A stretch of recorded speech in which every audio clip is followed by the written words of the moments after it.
Hello my dear student. तो आज मैं आपको करा रही हूँ ऑर्गेनिक केमिस्ट्री का थर्ड टॉपिक, वो है आपका aldehyde ketones and carboxylic acid. इसके ऊपर आज हम करेंगे इंपॉर्टेंट क्वेश्चंस। तो चलिए स्टार्ट करते हैं हमारे प्यारे से चैनल स्टडी क्लब 24x7 से। सबसे पहले हम बात करेंगे इसके इंपॉर्टेंट टॉपिक्स पे जो आपको पेपर में इसके क्वेश्चंस देखने को मिल सकते हैं। तो वो कौन से टॉपिक्स हैं आपके? सबसे पहले आपकी रोजीमुंड रिडक्शन रिएक्शन। तो रोजीमुंड रिडक्शन रिएक्शन में आपको पता है क्या होता है, आपका एसाइल क्लोराइड की रिएक्शन आप कराते हैं किसकी प्रेजेंस में? H2 PDBaSO4 की प्रेजेंस में जब हम रिएक्शन कराते हैं तो आपका फॉर्मेशन होता है एल्डिहाइड का। तो ये एक आपकी इंपॉर्टेंट रिएक्शन है। ये जो है आपकी नेम रिएक्शंस है, that is Rosenmund reaction, Gattermann Koch reaction, Wolff Kishner reaction, Clemmensen reaction. ये जो है आपकी चार नेम रिएक्शंस है और इनको आपको जरूर पढ़ के जाना है। तो अब सेकेंड रिएक्शन है आपकी गेटरमैन-कोच रिएक्शन। तो गेटरमैन-कोच रिएक्शन में आपको पता है क्या करते हैं हम लोग बेंजीन को रिएक्ट कराते हैं इन the presence of CO, HCl and anhydrase AlCl3 के प्रेजेंस में जब हम रिएक्शन कराते हैं तो आपका फॉर्मेशन किसका होता है? एल्डिहाइड का इसमें फॉर्मेशन होता है। उसके बाद है आपकी वुल्फ-किश्नर रिएक्शन। अब देखिए, wolf-Kishner reduction reaction and Clemmensen reaction दोनों सेम टाइप की रिएक्शन है, बट इसमें जो रिएजेंट्स हम यूज करते हैं वो हम डिफरेंट रिएजेंट्स यूज करते हैं। वुल्फ-किश्नर रिएक्शन जो रिएक्शन होती है वो आपकी बेसिक मीडियम में करवाई जाती है और क्लेमेंसन रिडक्शन रिएक्शन जो है वो आपकी करवाई जाती है एसिडिक मीडियम में। तो दोनों का ही काम क्या होता है? तो आपको पता होगा कि दोनों ही जो करते हैं एल्डिहाइड और कीटोन्स को आपको एल्केन में चेंज कर देते हैं। तो ये दोनों रिएक्शंस जो है वो भी आपके बहुत इंपॉर्टेंट रिएक्शन है। नेक्स्ट हम जाते हैं Tollens test and Fehling's test. तो ये दोनों टेस्ट जो है आपके एल्डिहाइड और कीटोन के लिए करवाए जाते हैं और ये दोनों टेस्ट भी जो है इंपॉर्टेंट है और इसके बेसिस पे आपको जरूर क्वेश्चंस देखने को मिलेंगे। नेक्स्ट है आपकी आइडोफॉर्म रिएक्शन। तो आपको पता है कि आइडोफॉर्म रिएक्शन में प्रीवियस लेक्चर में मैंने बताया था कि आपका मिथाइल कार्बोनाइल ग्रुप का होना जरूरी है और ये जो है आपको येलो पीपीटी देता है। तो ये भी एक टेस्ट के लिए ही यूज किया जाता है। ये भी आपका एक इंपॉर्टेंट रिएक्शन पे आ सकता है। नेक्स्ट है आपकी फिर से आपकी नेम रिएक्शन है, that is your aldol condensation and Cannizzaro reaction. तो एल्डोल कंडेंसेशन में क्या होता है, ये एल्डिहाइड कीटोन के लिए करवाई जाती है और ये भी आपकी बेसिक मीडियम में करवाई जाती है। और इसमें क्या करते हैं हम लोग, एल्डोल कंडेंसेशन में आपका अल्फा हाइड्रोजन का होना बहुत ही जरूरी है।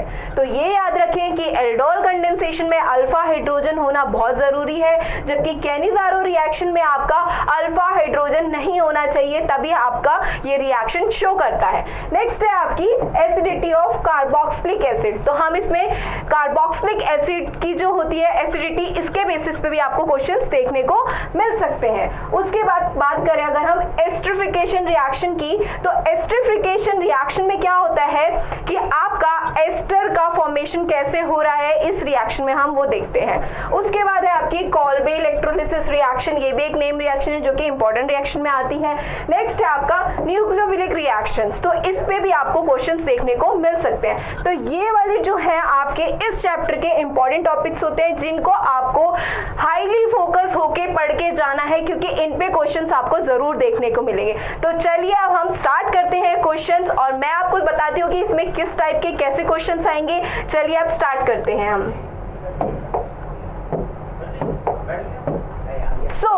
फर्स्ट क्वेश्चन क्या कहता है आपका, Clemmensen reduction of a ketone is carried out in the presence of which of the following. अब वो पूछ रहा है कि क्लेमेंसन जो रिएक्शन होती है वो किसके प्रेजेंस में होती है।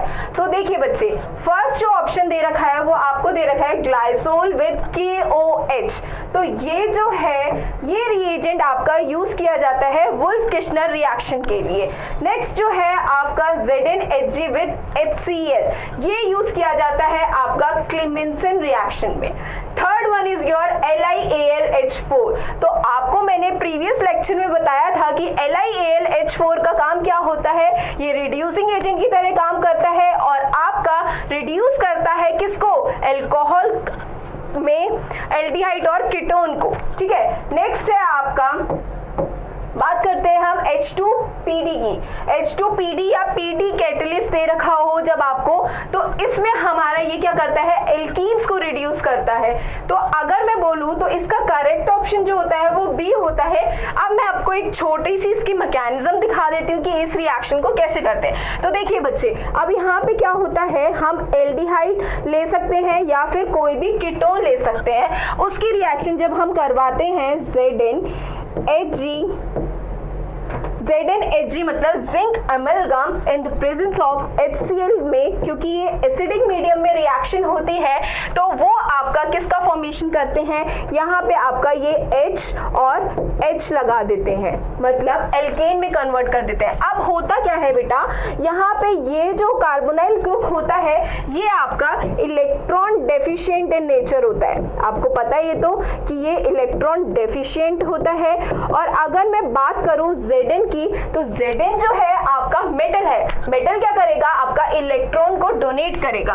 तो ये क्या करता है, आपका Zn2 प्लस 2 इलेक्ट्रॉन उसको डोनेट कर देता है। जब ये इलेक्ट्रॉन इसको डोनेट करता है तो देखिए क्या होता है, यहाँ पे नेगेटिव चार्ज आ जाएगा और यहाँ पे भी नेगेटिव चार्ज आ जाएगा, क्योंकि इसने इलेक्ट्रॉन्स जो है इससे लिए हैं। जब इसने इलेक्ट्रॉन्स लिए उसके बाद क्या करते हैं, 2 HCl आते हैं और इसको H प्लस दे देते हैं। जब इनको H प्लस देंगे, यहाँ पे भी एक आपका हाइड्रोजन लग जाएगा। उसके बाद क्या होगा, इसमें अब आपका दोबारा से यहाँ पे HCl जो होगा, ये लोन पेयर है इसका, और ये क्या करेगा, इस पे अटैक करेगा और आपको क्या दे देगा, यहाँ पे OH2 प्लस दे देगा। ठीक है, और यहाँ पे ये H, अब ये यहाँ से निकल जाएगा तो यहाँ पे आपका कार्बोकेटाइन का फॉर्मेशन हो जाएगा। ठीक है, समझ में आ रहा है आपको, क्योंकि ये निकलेगा और यहाँ पे कार्बोकेटाइन का फॉर्मेशन होगा। उसके बाद क्या करेंगे, फिर दोबारा से Zn आएगा और यहाँ पे इलेक्ट्रॉन दे देगा। जब ये अपने इलेक्ट्रॉन्स दे देगा तो यहाँ पे नेगेटिव चार्ज का क्रिएट हो जाएगा। यहाँ पे हमने कोई भी यहाँ पे हाइड्रोजन लगा दिया और यहाँ पे ग्रुप लगा दिया, और यहाँ पे क्रिएट होने के बाद अब इस पे H आएंगे और आपका एल्केन का HCl मतलब L का, यहाँ पे आपका कोई भी R ग्रुप लगा है, कोई भी R ग्रुप लगा है और यहाँ पे H लग जाएगा, तो आपका एल्केन का फॉर्मेशन हो जाएगा। तो ये होती है आपकी क्लेमेंसन रिडक्शन रिएक्शन। तो आपका करेक्ट ऑप्शन होता है बी। अब हम चलते हैं नेक्स्ट क्वेश्चन की तरफ। तो नेक्स्ट क्वेश्चन है आपका, the OH group of an alcohol और the carboxylic group can be replaced by Cl। तो कौन सा ऐसा रिएजेंट है आपका जो OH और COOH ग्रुप को रिप्लेस करता है। तो आपको ऑप्शंस में क्या दे रखा है, फर्स्ट आपको दे रखा है phosphorus pentachloride, that is PCl5। Next one is hypochlorous acid, वो क्या होता है आपका HOCl। Next is chlorine and last one is your hydrochloric acid, that is your HCl। तो आपको पता है कि आपका अल्कोहल और कार्बोक्सिलिक ग्रुप जो होता है, अगर हम उसको रिएक्ट करवाएं ROH प्लस PCl5 के साथ, तो वो देता है आपका RCl, and RCOOH reacts with PCl5 that will give you acyl chloride। तो आपके जो OH और COOH ग्रुप है वो कन्वर्ट हो रहे हैं Cl में इन द प्रेजेंस ऑफ PCl5। तो आपको क्या दिखा कि इसका करेक्ट ऑप्शन क्या होगा, आपका ऑप्शन ए। अगर मैं हाइपोक्लोरस एसिड के साथ रिएक्ट कराती तो उसमें क्या फॉर्मेशन होता, आपका अल्कोहल जो होता है वो कन्वर्ट हो जाता है कीटोन में। ये तो चाहिए नहीं था हमें ऑप्शन में, तो ये क्या होगा आपका रॉन्ग ऑप्शन होगा। नेक्स्ट मैं देखूं तो नेक्स्ट क्या था आपका क्लोरीन। तो आपको पता है कि क्लोरीन जो होते हैं वो आपका मोनोक्लोरिनेशन का फॉर्मेशन कर देते हैं, दैट मीन्स वो अल्कोहल के साथ रिएक्ट नहीं करते, वो हाइड्रोकार्बन के पार्ट के साथ रिएक्ट करते हैं। और last one is your hydrochloric acid. अगर हाइड्रोक्लोरिक एसिड की बात करूं तो वो क्या करेंगे, आपका डिहाइड्रेशन कर देंगे। तो आपका करेक्ट ऑप्शन क्या होगा, ऑप्शन ए। चलिए अब चलते हैं नेक्स्ट क्वेश्चन की तरफ। अब नेक्स्ट क्वेश्चन क्या कहता है, विच of the following is the correct decreasing order of acidic strength. तो आपसे पूछता है एसिडिक स्ट्रेंथ के बारे में। तो प्रीवियस लेक्चर में मैंने आपको बताया हुआ है कि एसिडिक स्ट्रेंथ हमेशा आपका किस पे डायरेक्टली प्रोपोर्शनल टू होता है। तो एसिडिक स्ट्रेंथ की बात करूं तो डायरेक्टली प्रोपोर्शनल टू होता है -I इफेक्ट पे, ठीक है। तो अब यहाँ पे देखिए, तो फर्स्ट में क्या दे रखा है, methanoic acid, next one is your ethanoic acid, third is your propanoic acid and last one is your butanoic acid. तो आपको पता होंगे कि आपके जो भी हाइड्रोकार्बन्स होते हैं वो आपका क्या दिखाते हैं, प्लस आई इफेक्ट दिखाते हैं। तो अगर कोई भी CH3 ग्रुप लगा है तो वो आपका प्लस आई इफेक्ट दिखाएंगे। और आपको ये पता होगा कि एसिडिक स्ट्रेंथ जो होती है प्लस आई इफेक्ट के इनवर्सली प्रोपोर्शनल टू होती है। अगर तो प्लस आई इफेक्ट बढ़ेगा तो एसिडिक स्ट्रेंथ आपका डिक्रीज होगा। तो अगर मैं ऑप्शन की तरफ जाऊं तो आपको ये साफ दिख रहा होगा कि ब्यूटेनोइक एसिड में आपके ज्यादा प्लस आई इफेक्ट लगेंगे और प्रोपेनोइक एसिड में, देन फिर आपका लगेगा इथेनोइक एसिड में, और सबसे लास्ट आपका कम जो प्लस आई इफेक्ट लगेगा वो मिथेनोइक एसिड में लगेगा। तो इससे आप देख के एकदम से बता सकते हैं कि एसिडिक स्ट्रेंथ का जो ऑर्डर होगा वो सबसे ज्यादा किस में होगा, फर्स्ट में, देन सेकेंड में, देन थर्ड में, और लास्ट जो होगा वो आपका फोर्थ में होगा। तो आप करेक्ट ऑप्शन देख सकते हैं, तो A will be your correct option, ठीक है। तो ये था आपका एसिडिक स्ट्रेंथ पे क्वेश्चन। अब चलते हैं नेक्स्ट क्वेश्चन की तरफ। तो नेक्स्ट क्वेश्चन क्या कहता है आपका, the relative reactivities of acyl compounds towards nucleophilic substitution are in the order of. अब ये बोल रहा है कि किस ऑर्डर में हम एसाइल कंपाउंड्स को रखें towards the nucleophilic substitution reaction. तो देखिए बच्चे, अब होता क्या है, न्यूक्लियोफिलिक सब्स्टिट्यूशन रिएक्शन की अगर मैं बात करती हूं तो उसमें आपको ये याद रखना पड़ेगा कि कोई भी ऐसा ग्रुप लगा होना चाहिए, या हम ये R ग्रुप मान लेती हूँ, कोई भी ऐसा ग्रुप लगा होना चाहिए जो अच्छा लिविंग ग्रुप की तरह बिहेव करे। समझ में आ रहा है आपको, जो अच्छा लिविंग ग्रुप की तरह बिहेव करे, क्योंकि जितना अच्छा लिविंग ग्रुप होगा उतना ही यहाँ पे पॉजिटिव चार्ज का क्रिएट करेगा, और जितना पॉजिटिव चार्ज का क्रिएट करेगा उतना ही अच्छा आपका न्यूक्लियोफिलिक सब्स्टिट्यूशन रिएक्शन दिखाएगा। तो अगर हम ऑप्शंस की तरफ जाते हैं तो आपको क्या दे रखा है, आपको दे रखा है acyl chloride, that means your COCl group. फिर दे रखा है आपको, अगर मैं देखूं तो एस्टर्स दे रखे हैं, एस्टर्स क्या हो जाएंगे, COOR ग्रुप।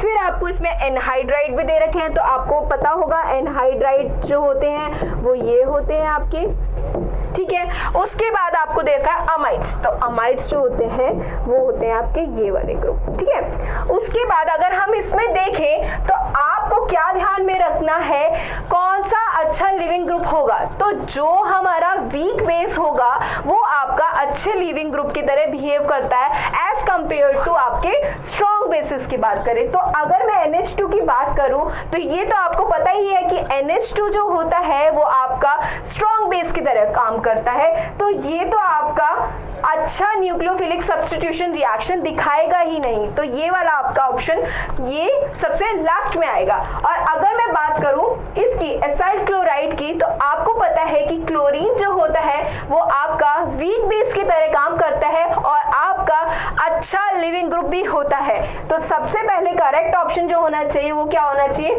Acyl chloride. तो दो ऑप्शन है आपके एसाइल क्लोराइड के, फर्स्ट और लास्ट तो आपका देखते ही कैंसिल हो गया। अब हमें देखना है बी और सी में कि कौन सा ऑप्शन आपका सही होता है। बी और सी में फर्स्ट जो है आपका एसाइल क्लोराइड है और लास्ट भी जो है आपका अमाइड है। तो ये दोनों तो आपको इससे पता चल गए कि ये इन्हीं दो ऑप्शंस में से आपका कोई एक करेक्ट ऑप्शन होता है।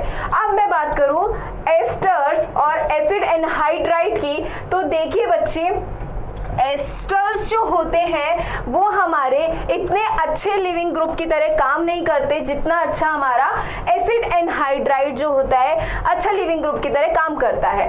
तो इसलिए आपका ऑप्शन जो होता है वो आपका सी ऑप्शन जो होता है वो करेक्ट ऑप्शन होता है, ठीक है। तो सबसे पहले हमें इसमें क्या देखना पड़ा कि कौन सा वीक बेस है और कौन सा अच्छा लिविंग ग्रुप की तरह बिहेव कर रहा है, उसी के बेसिस पे ही हम इस क्वेश्चन को सॉल्व कर सकते हैं, ठीक है। अब चलते हैं हम अपने नेक्स्ट क्वेश्चन की तरफ। तो नेक्स्ट क्वेश्चन क्या कहता है, the major product of the following reaction is.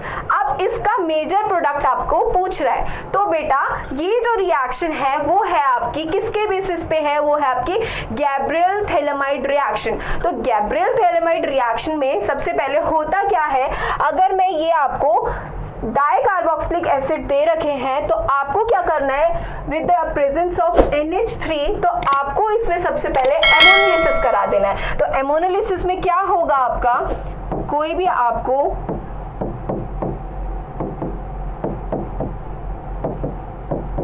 NH3 दे रखा है तो आपको क्या करना है, एमोनोलिसिस करा देना है। तो एमोनोलिसिस में होता क्या है, यहाँ से आपके दो H2O ग्रुप लग जाएंगे और NH3 ग्रुप जो होगा वो आपका इसमें अटैच हो जाएगा। हमने क्या किया, H2O ग्रुप निकाले हैं, बस यहाँ से इसने ये किया H2O निकला, यहाँ से इसने किया ये H2O निकल गया और आपका NH का फॉर्मेशन हो गया। तो ये आपका जो फॉर्मेशन होता है इसको बोलते हैं थैलीमाइड, ठीक है, इसे बोलते हैं थैलीमाइड। तो आपके क्वेश्चन में सिर्फ यही पूछा था कि क्या इसमें फॉर्मेशन होगा स्ट्रॉन्ग हीटिंग करने पे, तो इससे आप ऑप्शंस देख सकते हैं। ऑप्शंस देखने के बाद आपको पता चल रहा होगा कि आपका सी ऑप्शन जो होगा वो करेक्ट ऑप्शन होगा। अब होता क्या है, एक और चीज मैं आपको बताती हूँ गैब्रियल थैलेमाइड रिएक्शन को याद रखने के लिए। तो इसमें सबसे पहले आपको क्या याद करना होता है कि गब्बर को बेसमेंट में जाकर पानी पिलाओ। तो क्या करना है आपको इसमें, या ये याद रखना है कि गब्बर को बेसमेंट में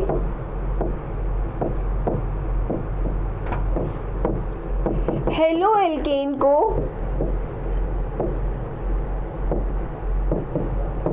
पानी पिला। तो हो क्या रहा है, अब आपको इसमें ये आपने थैलेमाइड का फॉर्मेशन कर दिया। ये मैं आपको फर्दर गैब्रियल थैलेमाइड के रिएक्शन के बारे में बता रही हूँ कि अगर इसके बेसिस पे और क्वेश्चन आते हैं तो आपको कैसे सॉल्व करना है, ठीक है। तो अब हमने क्या किया कि थैलेमाइड लिया, थैलेमाइड को जब हमने लिया तो ये हो गया CONH, बेसमेंट में, बेसमेंट ये आपका गब्बर हो गया, ठीक है। बेसमेंट मतलब किसी भी बेस के साथ रिएक्ट कराया तो ये आपका फॉर्म करेगा CONK और यहाँ पे ये CO ये आ जाएगा। उसके बाद क्या करेंगे, हेलो एल्केन को पानी पिला, हेलो एल्केन के साथ रिएक्ट कराएंगे तो ये जो होगा आपका न्यूक्लियोफिलिक सब्स्टिट्यूशन रिएक्शन करेगा। न्यूक्लियोफिलिक सब्स्टिट्यूशन रिएक्शन करने के बाद CO यहाँ पे आपका आ जाएगा N और यहाँ पे क्या होगा आपका RX है तो ये क्या होगा आपका N जो होगा इससे ये अटैक करके इसको यहाँ से निकाल देगा, यहाँ पे NR आ जाएगा और यहाँ पे CO और ये आ जाएगा। उसके बाद हमें क्या करना है, इसको पानी पिलाना है। तो पानी जब हम पिलाएंगे, H2O जब पिलाएंगे तो ये आपका फॉर्मेशन कर देगा COOH का और यहाँ पे भी COOH और आपका अमीन्स का फॉर्मेशन हो जाएगा। तो ये होती है आपकी ओवरऑल गैब्रियल थैलेमाइड रिएक्शन। तो ये एक इजी वे है इसको याद करने का। क्वेश्चन आपका ये सब नहीं बोल रहा था बट मैंने आपको फर्दर इंफॉर्मेशन दी है ताकि आपको अगर इसमें भी कोई क्वेश्चन आए तो आपको कहीं पे भी डिफिकल्टी ना हो किसी भी क्वेश्चन को सॉल्व करने में। चलिए अब हम चलते हैं नेक्स्ट क्वेश्चन की तरफ। तो नेक्स्ट क्वेश्चन क्या बोलता है आपका, which of the following will respond to Cannizzaro reaction. तो देखिए अभी मैंने आपको स्टार्टिंग में ही बताया था कि कैनिज़ारो रिएक्शन देखते ही आपके माइंड में एकदम से क्लिक क्या हो जाना चाहिए कि कैनिज़ारो रिएक्शन सिर्फ वही हमारे कंपाउंड्स दिखाएंगे जिनके पास अल्फा हाइड्रोजन नहीं होगा, सिर्फ वही आपकी कैनिज़ारो रिएक्शन दिखाएंगे। तो अभी आपको इन सब में क्या देखना है कि किसके पास अल्फा हाइड्रोजन है और किसके पास नहीं है। तो इसके बात करें तो सबसे पहले आपको क्या दे रखा है, 2,2 dimethyl propanal, 2,2 that means CH3 dimethyl, दो पे ये डाइमिथाइल लगा दे प्रोपेनल तो ये CH3CHO, ठीक है। ये है आपका 2,2 डाइमिथाइल प्रोपेनॉल। इसके पास ये हो गया आपका अल्फा कार्बन और इसके पास आपके पास अल्फा हाइड्रोजन है तो नहीं है इसके पास अल्फा हाइड्रोजन, तो ये आपका जो है कैनिज़ारो रिएक्शन दिखाएगा। तो ये वाला ऑप्शन तो करेक्ट है ही। अब हम चलते हैं नेक्स्ट ऑप्शन की तरफ। नेक्स्ट क्या देता है आपको,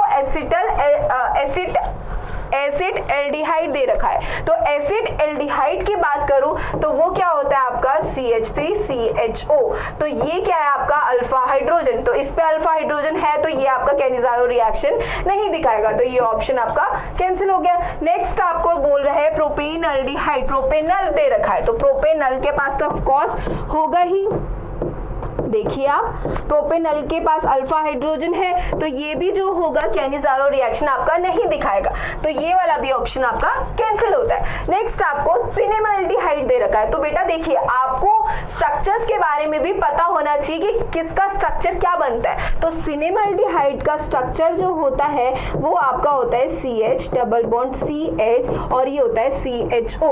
तो इसके पास भी आपका जो है अल्फा हाइड्रोजन है। अगर अल्फा हाइड्रोजन है तो ये आपका कैनिजारो रिएक्शन नहीं दिखाएगा, तो ये भी आपका ऑप्शन गलत होता है। तो सही ऑप्शन आपका क्या है, A option will be your correct option. ठीक है, आप चलते हैं नेक्स्ट क्वेश्चन की तरफ।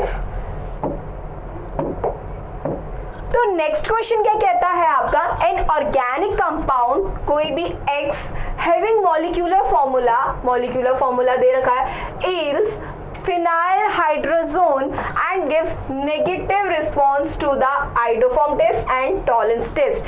तो सबसे पहले आपको ये ध्यान रखना है कि आपको जो ये फॉर्मूला दे रखा है उसके स्ट्रक्चर्स क्या क्या बन सकते हैं। तो देखिए बेटा, इसके सिर्फ 3 ही आइसोमर्स आपके बन सकते हैं, और वो क्या क्या बन सकते हैं, वो CH3 CH2 CH2 CH2 and CHO एक ही बना सकते हैं। देखिए आपके पास 5 कार्बन दे रखे हैं, 1 2 3 4 5 carbon and 1 oxygen and hydrogen आपको 10 दे रखे हैं। आप काउंट करेंगे तो ये एक स्ट्रक्चर बन सकता है। दूसरा क्या बन सकता है, CH3 CH2 CH2 CH, यहाँ पे अगर मैं डबल बॉन्ड O लगा दूं और यहाँ पे हम CH3 लगा दें तो ये क्या बन जाता है आपका 2 प्रोपेनोन। ये आपका 2 पे जो है 1 2 3 4 5 ये भी आपका एक आइसोमर बन सकता है। और क्या बन सकता है, एक और पोजिशनल आइसोमर बन सकता है। क्या बन सकता है, वो आपको बन सकता है CH3 CH2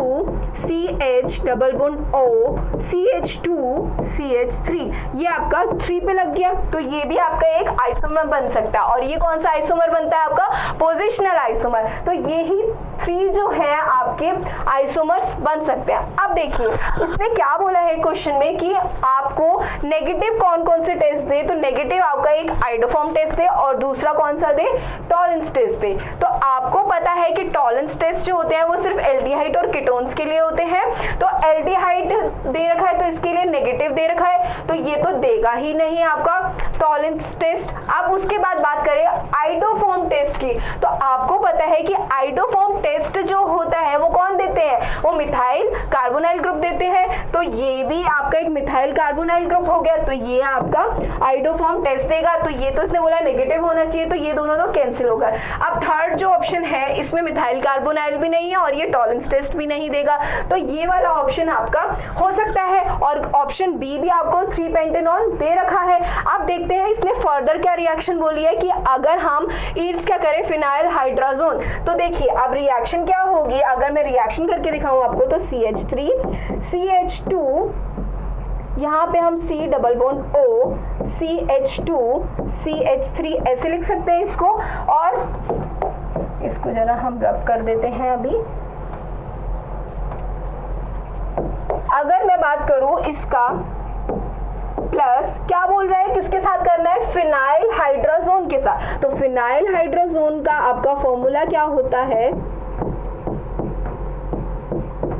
ये आपका फॉर्मूला होता है। अब यहाँ से क्या होगा, वाटर का एलिमिनेशन हो जाएगा। जब वाटर का एलिमिनेशन होगा तो आपका क्या बन जाएगा, ये C डबल बॉन्ड N, यहाँ पे NH और यहाँ पे कोई बेंजीन रिंग लगा दिया आपने, और यहाँ पे आपका क्या दे रखा है CH2 CH3 और यहाँ पे CH2 और CH3। तो ये आपका बन जाता है फिनाइल हाइड्राजोन। तो ये आपका एक प्रोडक्ट फॉर्मेशन हो जाता है। उसके बाद बाद क्या बोल रहा है, इट प्रोड्यूसेस एन पेंटेन, ये जो है आपका 3 पेंटेनॉन वो आपका क्या दे, एन पेंटेन। तो आपको ये पता है कि ये कौन सी रिएक्शन देते हैं, ये आपका देते हैं वुल्फ किश्नर दे सकते हैं या फिर क्लेमेंसन दे रखे हैं, क्योंकि आपको पता है कि ये कार्बोनाइल ग्रुप को हटा के किस में बदल देते हैं, एल्केन में HH ग्रुप लगा देते हैं। तो अगर मैं बात करूं CH3 CH2, अगर यहाँ पे कोई भी कार्बोनाइल ग्रुप लगा हुआ है CH2 और CH3, अगर मैंने यहाँ पे वुल्फ किश्नर लगा दिया या फिर क्लेमेंसन रिएक्शन लगा दी,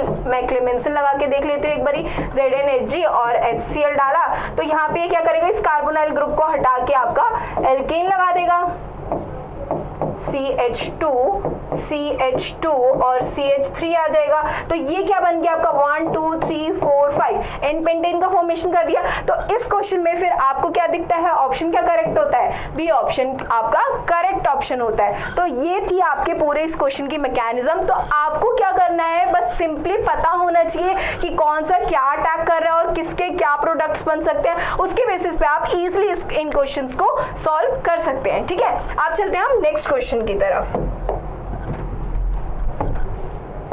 तो आपका नेक्स्ट क्वेश्चन क्या है, वो है आपका nucleophilic addition reaction will be most favoured इन।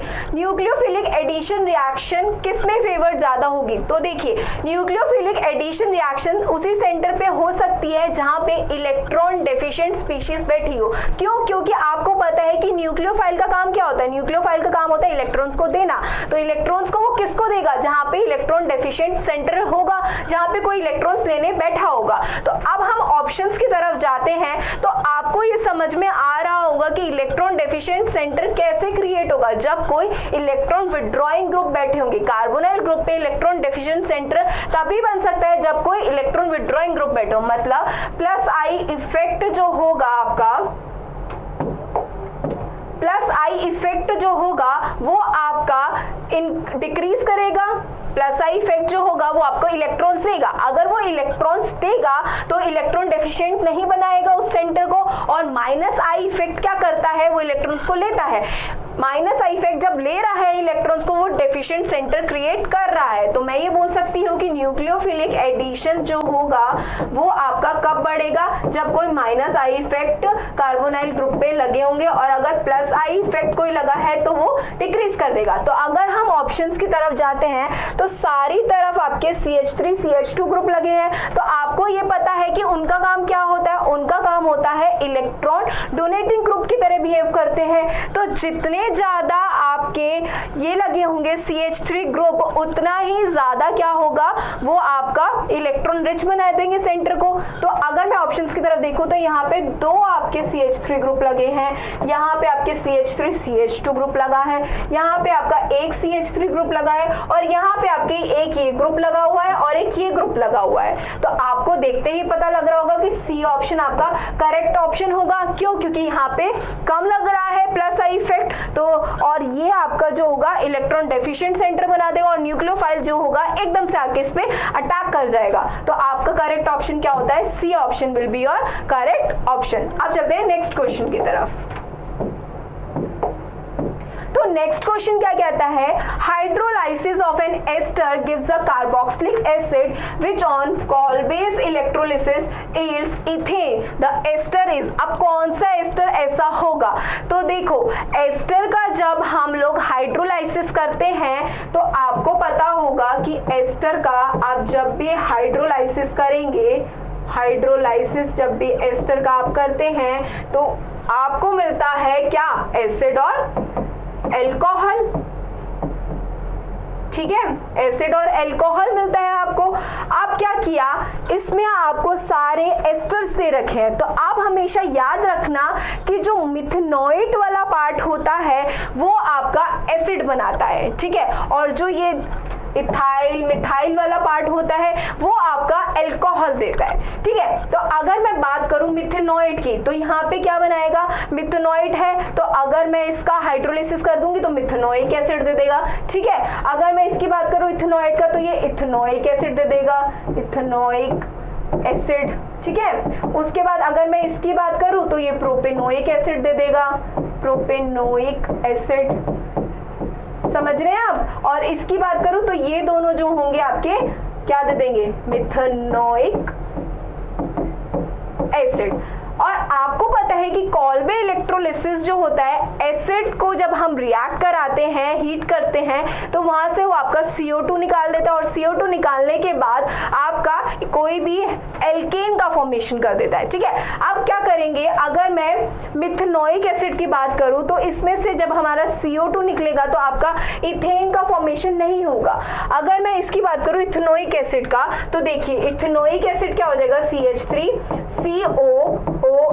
अब क्या होगा, यहाँ से CO2 निकला तो यहाँ पे क्या होगा, CH3 रेडिकल का फॉर्मेशन होता है। तो कॉल्बे इलेक्ट्रोलिसिस में क्या होता है, जब हम CH3 रेडिकल का फॉर्मेशन होगा तो ये रेडिकल दूसरे अपने रेडिकल के साथ कंबाइन करके आपका क्या बना देगा, इथेन का फॉर्मेशन कर देगा। तो ये CH3 रेडिकल जो होगा वो आपका दूसरे CH3 रेडिकल के साथ रिएक्ट करके आपका क्या दे देगा, C2H6 का फॉर्मेशन कर देगा, आपको इथेन दे देगा। तो आपका करेक्ट ऑप्शन क्या होता है इसमें, बी जो होगा वो आपका करेक्ट ऑप्शन होगा, क्योंकि यहाँ पे आपको इथेन का फॉर्मेशन या यहाँ पे आपको इथेन का फॉर्मेशन नहीं मिलेगा। ठीक है, तो ये थी आपकी कॉल्बेज इलेक्ट्रोलिसिस रिएक्शन। अब चलते हैं हम नेक्स्ट क्वेश्चन की तरफ। तो नेक्स्ट क्वेश्चन है आपका, silver mirror test is given by which of the following compound. Silver mirror test जो होता है वो आपका होता है टॉलेंस टेस्ट, और टॉलेंस टेस्ट जो होते हैं वो सिर्फ आपके कौन देते हैं, एल्डिहाइड्स। कीटोन्स जो होते हैं वो आपके नहीं देते हैं। ठीक है, कीटोन्स के लिए नहीं होता है ये टॉलेंस टेस्ट। अब इसमें क्या है, आप देखेंगे तो आपको ये देखते ही पता चल रहा होगा कि आपको एसिटाल्डिहाइड दे रखा है और फॉर्मल्डिहाइड दे रखा है, तो ये तो आपका टॉलेंस टेस्ट देंगे ही देंगे। और ये जो टॉलेंस टेस्ट होता है वो आपका माइल्ड ऑक्सीडाइजिंग एजेंट यूज करते हैं हम इसमें, और वही आपका क्या देता है, Tollens test. Silver mirror PPT आपकी एजी की जो होती है पीपीटी फॉर्मेशन हो जाती है, और यहाँ पे आपका सिर्फ एल्डिहाइड से आपके ये रिएक्शन शो करते हैं, कीटोन्स नहीं करते। तो आपके करेक्ट ऑप्शन जो होंगे वो ए और सी होंगे, बी और डी आपके रॉन्ग ऑप्शंस आ जाएंगे। ठीक है, तो ये थे आपके इस चैप्टर के क्वेश्चंस जो आपको बिल्कुल ध्यान से ये करके जाने हैं और इन टॉपिक्स को बिल्कुल अच्छे से पढ़ के जाने हैं, और बाकी के क्वेश्चंस में आपको नेक्स्ट लेक्चर में अपने पढ़ाऊंगी। कोई भी आपको क्वेरी हो, कोई भी आपको प्रॉब्लम हो, तो प्लीज कमेंट सेक्शन में आप कुछ भी है आप पूछिए, मैं आप या मेरी टीम आपके साथ है, हम मिलके मिशन कॉलेज पूरा करके ही रहेंगे। Thank you, bye bye.